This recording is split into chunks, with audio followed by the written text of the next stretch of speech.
Coming up on part 2 of Sony Ericsson's World Cup final countdown, we profile 3 teams who made it through the Asia qualifying zone to book their tickets to South Africa 2010.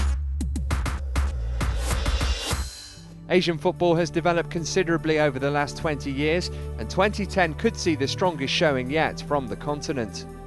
Japan were the first team to secure a place in South Africa. Like Australia, they began their qualification back in February 2008. 2010 will be their 3rd consecutive World Cup. Their best achievement was reaching the round of 16 on home soil in 2002. Takeshi Okada is in his 2nd spell as coach of the team. 2010 will be his 2nd World Cup in charge after leading Japan to the 1998 finals. After finishing top of their first qualifying group with an impressive 4 wins from 6, Japan sealed yet another qualification with a 1-0 win in Uzbekistan. A draw against Qatar and defeating Australia in their final 2 games meant they qualified as runners-up from their group.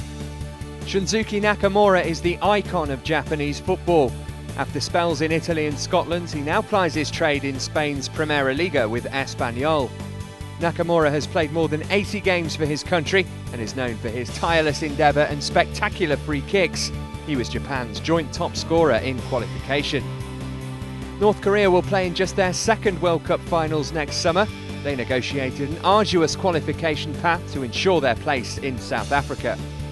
After thrashing Mongolia 9-2 on aggregates in the first round of qualifying, they finished as runners-up to South Korea in their first group stage.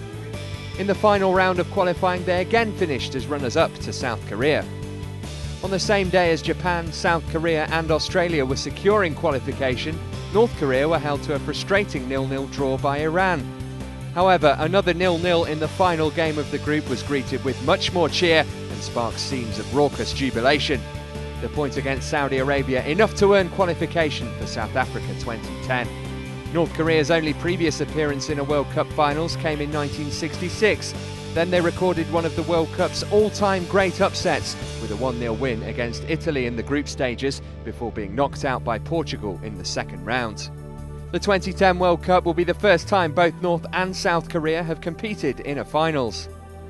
South Korea could be the competition's dark horses after cruising through both their qualifying groups. A 2-0 win against the United Arab Emirates in June saw South Korea confirm their place in next year's finals. Park Chu-young and Ki Sung-young scored the goals to secure a massive win. South Korea famously reached the semi-finals under the guidance of Guus Hiddink in 2002 and will be hopeful of another strong showing.